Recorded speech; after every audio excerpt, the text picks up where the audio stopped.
Nous assistons au réveil des amoureux de la France. Nous vivons dans les urnes le sursaut des défenseurs de l'intérêt national. C'est bel et bien aussi le début d'une grande bataille culturelle et civilisationnelle dans laquelle TV Liberté revendique toute sa place. Dans les semaines et les mois à venir, TVL va avoir un rôle prépondérant, indispensable. En fin de semaine passée, la mobilisation en faveur de TV Liberté a été importante, soyez-en remerciés. Cette aide n'est pas encore suffisante, alors nous comptons sur votre engagement. Libérons-nous des chaînes. Merci de votre soutien maintenant.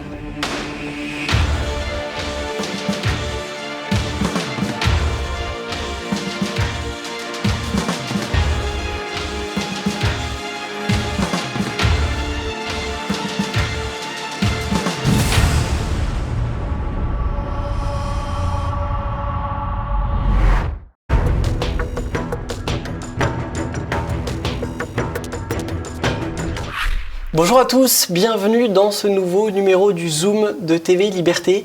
Aujourd'hui, en compagnie de Michaela Wrong. Bonjour madame. Bonjour. C'est un grand bonheur de vous recevoir. Vous êtes journaliste reconnue internationalement pour votre expertise sur l'Afrique. Vous avez travaillé entre autres pour la BBC, Reuters ou le Financial Times. Nous vous recevons aujourd'hui sur TV Liberté dans le cadre de la traduction chez Max Milo de La chute du léopard, un livre initialement paru en langue anglaise. Vous êtes britannique en 2001. The Economist l'a salué comme l'un des 5 meilleurs ouvrages jamais écrits par des correspondants étrangers. Cet ouvrage exceptionnel, vous pouvez bien sûr le retrouver sur notre boutique en ligne tvl.fr. Alors, Michaela Wrong, ma première question, le léopard dont vous retracez la chute, c'est Mobutu Sese Seko, fantasque dictateur à la tête de la République démocratique du Congo entre 1965 et 1997. Est-ce que vous pourriez le présenter à grands traits pour nos téléspectateurs les plus jeunes qui peut-être ne connaîtraient pas Mobutu? Ah oui, c'est une grande question. C'était le monsieur, le président avec le toque du léopard. C'était vraiment un symbole africain à un certain moment. C'était un des hommes forts de l'Afrique qui comptait le plus. Il était le bienvenu à Washington, à Paris, à Bruxelles. C'était quelqu'un qui dominait vraiment la scène africaine. Et c'était un grand ami des Occidentaux parmi la guerre froide. Parce qu'il y avait toute une époque, on a un peu tendance à oublier, avant la chute du mur de Berlin, où l'Afrique était divisée entre les pays qui avaient des liens avec la Russie, Moscou, et ceux qui étaient proches des Occidentaux et surtout de Washington. Et parmi eux, c'était Mobutu qui était compté comme un des plus importants amis des Occidentaux dans la lutte contre le communisme. Oui, il a été le dernier chef d'État reçu par Charles de Gaulle en 1969 et effectivement les Occidentaux misaient beaucoup sur le Zaïre, comme on l'appelait à l'époque de Mobutu, pour contrer l'influence soviétique en Afrique. Oui, et on comprend facilement pourquoi, parce que si on regarde la carte, ce pays est énorme. Et maintenant, ça compte 99 millions d'habitants. Quand moi j'habitais là-bas dans les années 94, c'était beaucoup plus petit comme population, mais géographiquement, c'était toujours le pays le plus important et où il y avait des richesses énormes. Il y avait le caoutchouc à un certain moment comptait beaucoup pour les Européens. Et après ça, c'était le cobalt, le cuivre, les diamants, le pétrole. Alors, c'est un pays où il y a tout, mais en même temps où toute cette possibilité, ces promesses n'ont jamais été réalisées. Vous revenez longuement dans l'ouvrage sur le parcours de Mobutu. C'est un homme issu du peuple, il est fils de cuisinier. Il officiera ensuite comme comptable, puis comme journaliste. Alors, il croise la route de Patrice Lumumba, qui deviendra le premier Premier ministre de la République démocratique du Congo en 1960. Vous expliquez pourtant qu'en 1960, Mobutu éprouvait, je cite, une résistance sincère à prendre le pouvoir. Ça contraste assez avec l'image du tyran mégalomane qu'il se forgera par la suite. Oui, bon, les tyrans, ils ne commencent pas par être tyrans, ils deviennent des tyrans. Et au début, c'était un ami de Lumumba, c'était son secrétaire privé. C'était un journaliste, à un certain moment, c'était un journaliste qui entrait un peu dans la politique, qui apprenait beaucoup et qui n'avait pas une grande confiance. Et après, c'est Lumumba qui l'a nommé comme le chef de l'armée. Et à un certain moment, les Américains, surtout, devenaient très, très nerveuses parce qu'ils voyaient que Lumumba, Patrice Lumumba, est devenu de plus en plus intéressé par...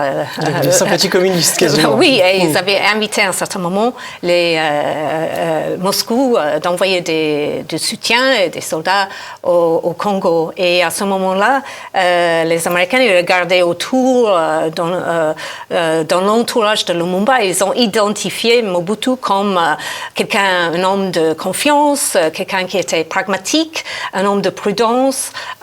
Et vraiment, il est devenu l'homme sur lequel on comptait pour avoir un avenir un peu moins turbulent. Mais effectivement, avec le passé des années, c'est devenu vraiment l'homme fort, le dictateur du Zaïre. Et c'est lui qui a donné le nom Zaïre au Congo dans les années 70. À ce sujet, justement, vous racontez une rencontre déterminante en Belgique pour Mobutu, mais pour le peuple congolais par la suite. C'est celle avec Larry Devlin. Il est agent de la CIA. Expliquez-nous comment ça se passe et comment, justement, la CIA ensuite va jouer un rôle dans la prise de pouvoir et dans le maintien au pouvoir de Mobutu. Oui, Larry Devlin, c'est un homme très important. Je l'ai rencontré quand il était déjà très âgé à Washington. Et c'était vraiment un monsieur qui voulait empêcher que les communistes saisissent l'Afrique, contrôlent toute cette zone des Grands Lacs. Et il est devenu ami de Mobutu. Et c'est lui qui poussait de derrière. Le CIA payait beaucoup de pots de vin et ça voulait dire que tous les députés congolais, c'était le CIA qui les payait pour que, quand il y avait des rencontres importantes à l'Assemblée nationale, on votait dans la direction que le CIA avait décidé. Mais surtout Mobutu, pour eux, c'était le partenaire important. Mobutu a monté un coup d'État dans l'année 60 et après, il a redonné le pouvoir aux technocrates. Et quand il y avait des querelles en continuation, à un certain moment, Mobutu a monté un deuxième coup d'État. C'est 65. Et après cela, il est resté au pouvoir. Et après ça, je pense, les Américains ont toujours... pour eux, c'était un allié très important. Mais il faut dire en même temps que Mobutu n'a jamais été le marionnette des Occidentaux. C'était quelqu'un... moi, j'ai parlé avec les gens qui travaillaient pour la Banque mondiale et FMI. Ils disaient qu'on avait une rencontre avec Mobutu. Et c'était toujours c'est stressant, non? Parce que c'était un homme avec des opinions très fortes qui faisait intimider un peu tout le monde. C'était une rencontre musclée. Et c'était jamais quelqu'un qui acceptait tout ce que Washington voulait qu'il fasse. Oui, d'ailleurs, vous relatez effectivement des conversations où il défend sans cesse les intérêts du Congo. Quand c'est convergent avec ceux des Américains, c'est très bien pour lui, mais quand ils sont divergents, alors là, c'est les intérêts du Congo qui primaient pour lui. Oui. Et il a toujours flirté un peu, il laissait entendre qu'il pouvait trouver des amis ailleurs, surtout. Est-ce que vous pensez que la chute donc, de l'URSS 89 est déterminante en fait dans la fin du régime de Mobutu qui quittera la République démocratique du Congo 8 ans après. Oui, c'est évident qu'il y a eu toute une génération d'hommes forts en Afrique qui ont été soutenus par les Occidentaux parce qu'il y avait la guerre froide. Et après, on a vu qu'il y avait beaucoup de contestations chez eux, surtout au Zaïre. Il y avait des manifs, il y avait des pressions politiques pour qu'ils cèdent le pouvoir, pour vraiment installer une vraie démocratie multipartie. Lui, il ne voulait pas, il avait formé une partie unique et il a dû comprendre à un certain moment que les choses avaient changé. Hein. On n'était plus dans le même monde les Américains surtout ont donné la leçon que maintenant, la guerre froide est terminée, il faut il faut que vous faites des compromis. Et il faut que vous vous mettez d'accord avec maintenant les partis politiques qui veulent jouer un rôle dans l'avenir politique de ce pays. Un autre élément central de la politique de Mobutu, Michael Armstrong, c'est la zaïrianisation, voilà, oui. J'y parviens, du Congo, donc anciennement le Congo belge, colonie belge.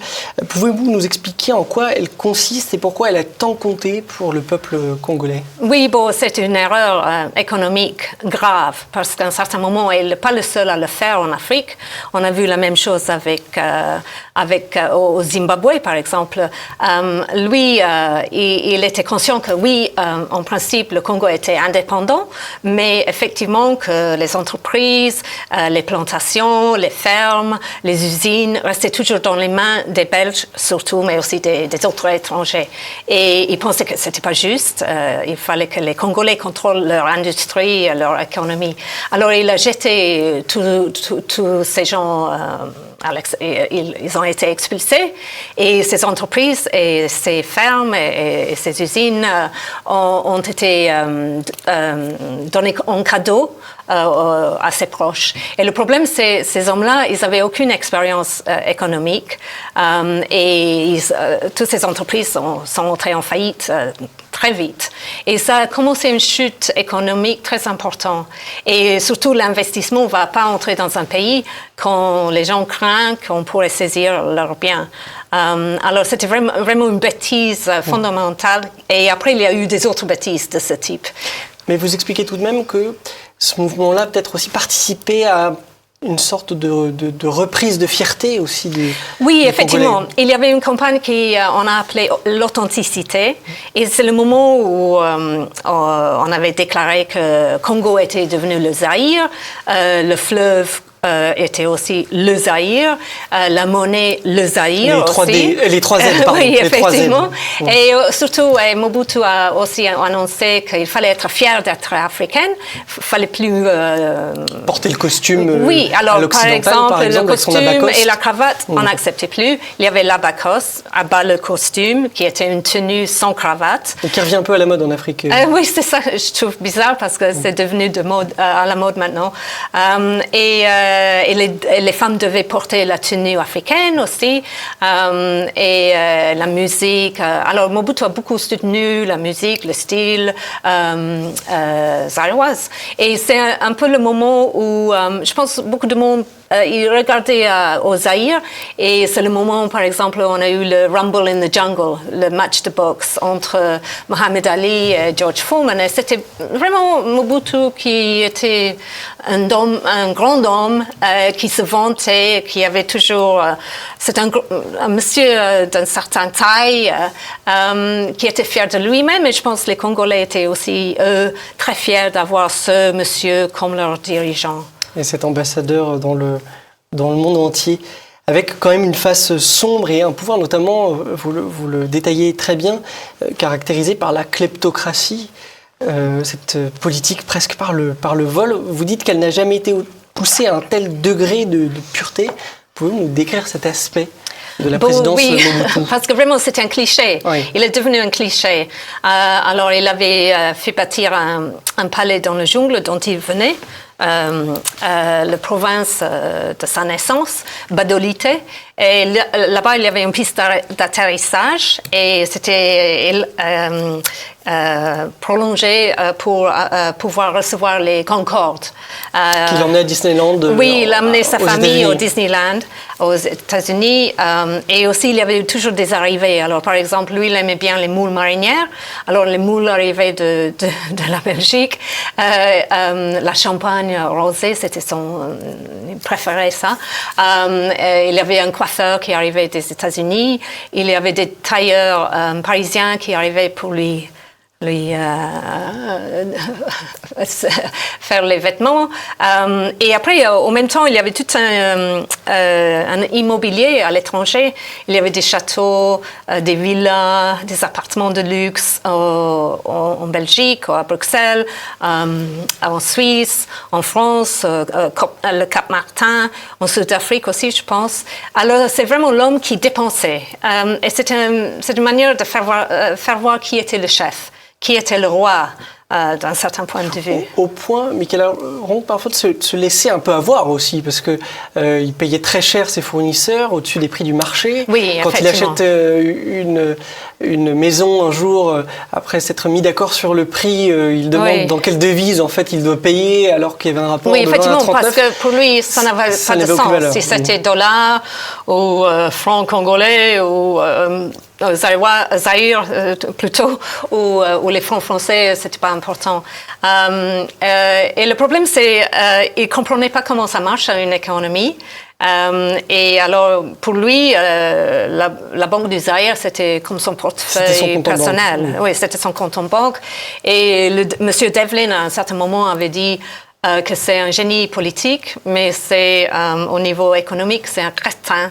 Spastique, il a dit en anglais, c'est-à-dire un crétin. Alors, lui, il prenait toujours l'argent et il ne comprenait pas qu'il faut investir dans une entreprise. Et la Gécamine, qui était la grosse société minière. De cuivre. Oui, de cuivre au début, mais des autres produits, il l'a détruit, il faut le dire. À un certain moment, il avait tellement pris qu'il n'y avait rien qui restait. Alors, à ce propos, vous soulignez que peut-être la République démocratique du Congo est tombée dans le piège, le Zaïre, pour suivre l'appellation de l'époque, le piège des pays dotés d'importantes ressources naturelles. Est-ce que vous pouvez nous expliquer pourquoi? Et alors, est-ce que de façon plus large, est-ce que ce n'est pas aussi un peu le drame parfois de l'Afrique subsaharienne? Bon, moi, j'ai fait beaucoup de voyages en Afrique. Ça fait 30 ans presque que je travaille là-dessus. Et ce qu'on voit souvent, et c'était le cas au Congo, au Zaïre, mais aussi au Nigeria et l'Angola, c'est la même chose, que les pays où il y a plus de richesse naturelle, il y a la pauvreté grotesque et la richesse grotesque. Et on appelle ça souvent, on utilise la phrase « resource curse ». Parce que vraiment, on voit qu'il y a une tendance vraiment à les extrémités dans ces pays-là et toujours une corruption galopante. Ouais. Alors, souvent, les Congolais disent « Oui, mais on vient d'un pays où il y a toutes ces richesses. » Et moi, je me dis toujours « Oui, mais c'est pas toujours une bonne chose. » Oui, si elles ne sont pas exploitées, si les institutions ne sont pas là pour permettre d'en tirer le meilleur profit et de le partager. Je vous cite, vous dites dans l'introduction du livre, je rappelle qu'il a été donc publié pour la première fois en 2001. Je ne me trompais pas quand je prédisais en 2000 que les Congolais évoqueraient un jour Mobutu avec quelque chose qui se rapproche de l'affection. Il y a un paradoxe, Mobutu, un autre paradoxe, à la fois craint et en même temps aimé de son peuple. Ce kleptomane, mais aussi père de la nation congolaise. Comment comprendre cette dualité? Bon, il y a eu 30 ans qui se sont passés de quand moi j'habitais là-bas. Et il y a toute une génération qui ne se souvient pas des pires jours de Mobutu. Et ceux qui se souviennent de ce monsieur d'une grande taille avec la toque de léopard, la musique flamboyante, le fait qu'il était toujours le bienvenu à Paris, à Bruxelles, à Washington, l'explosion de style, d'élégance, le fait que Congo était un pays important à l'époque. Vous dites aussi dans la culture, les arts, la musique, par exemple. Oui, surtout la musique, c'est très important. Alors, je pense qu'ils ont un peu tendance à oublier les côtés néfastes. Parce que moi, quand j'habitais là-bas, les gens, surtout, on ne voyait jamais Mobutu, parce qu'à l'époque, il avait peur d'être assassiné. Et il s'était retiré à Badolite, dans son palais. Alors, on ne le voyait presque jamais. Et il y avait cette lacune, cette absence. Et les gens, il y avait une haine profonde, une vraie rancune contre lui. Alors, avec les années qui se sont passées, je pense que la haine, on ne le sent plus. Et il y a une certaine nostalgie. Et maintenant même, on discute du possible rapatriement de son corps parce qu'il est mort au Maroc. 4 mois après le changement de régime. Oui, très vite après. Et il y a des discussions entre l'actuel président Félix Tshisekedi et les enfants Mobutu pour faire rapatrier le corps. Vous pensez que c'est ce qu'attend aujourd'hui le peuple congolais? Ce serait un signe de réconciliation fort? Oui, je pense que ce n'est pas la chose plus importante, mais oui, ça serait symbolique parce que je pense qu'ils sont en train d'essayer de se réconcilier avec leur passé. Et effectivement, on a déjà vu le retour du don de Patrice Lumumba qui a été mort, assassiné, exécuté au sud du Congo. On a déjà fait toute une cérémonie pour le rapatriement de son don. Alors, je pense que le rapatriement du corps de Mobutu, ça serait aussi bouclé à une certaine absence. En 1997, justement, Mobutu contraint et forcé le pouvoir. Kabila lui succède, après l'avoir combattu au travers de l'Alliance des forces démocratiques pour le Congo-Zaïre.